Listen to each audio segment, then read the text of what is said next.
the speaker, or the chairman of the committee said, okay, we've discussed all the bills now, press can leave and we'll vote. And all the journalists got up to walk out, and I just sat there, and senator from Memphis, who had been an old Crump guy, says, what are you doing back there? And I said, I'm not leaving. This is public business, and the Constitution of the state of Tennessee and the First Amendment, you know. I made the speech.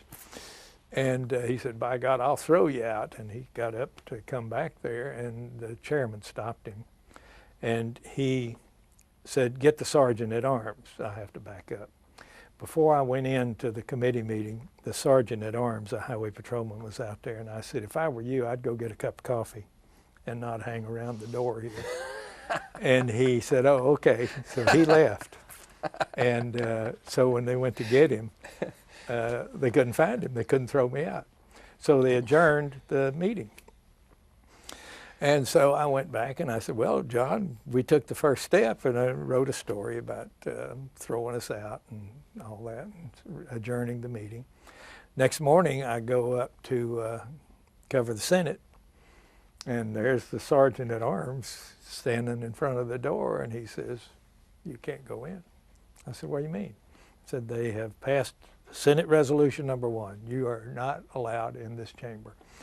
They had convened an hour early and passed a resolution barring the Nashville Tennessean and anybody connected with it from the state Senate.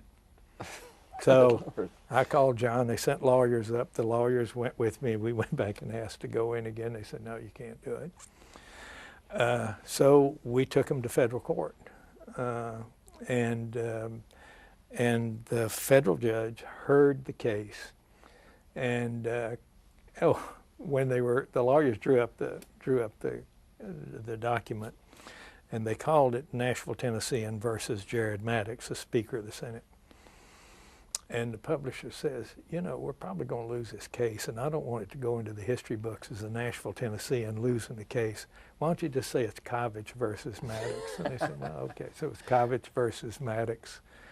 And then when the judge ruled, he had a choice of ruling under the First or the 14th Equal Protection, and he chose to rule under the First Amendment and strike it down the first time the First Amendment had ever been used to strike down a legislative act.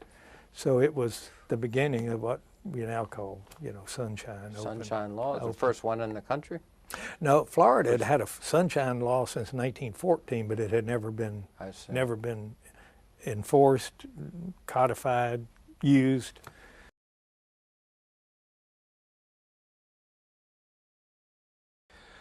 Two things that have broken down. One thing that's broken down is that the value that advertisers see in that content has broken down.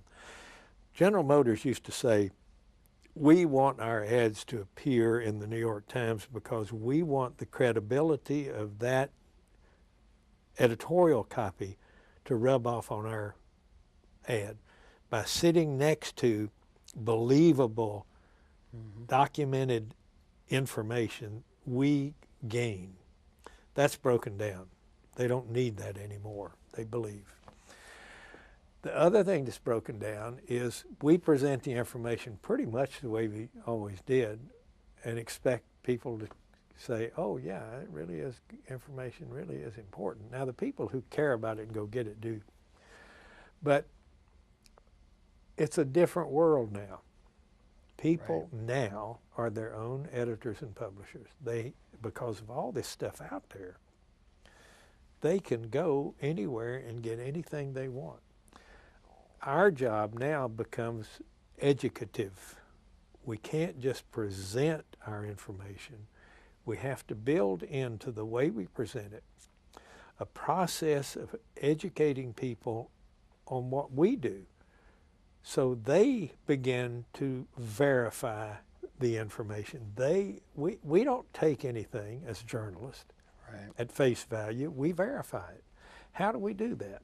We double check it. We talk to 3 other people. We get a document, do this, do all these things.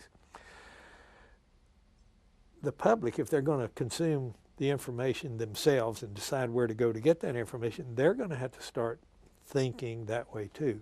we have to build that into our journalism.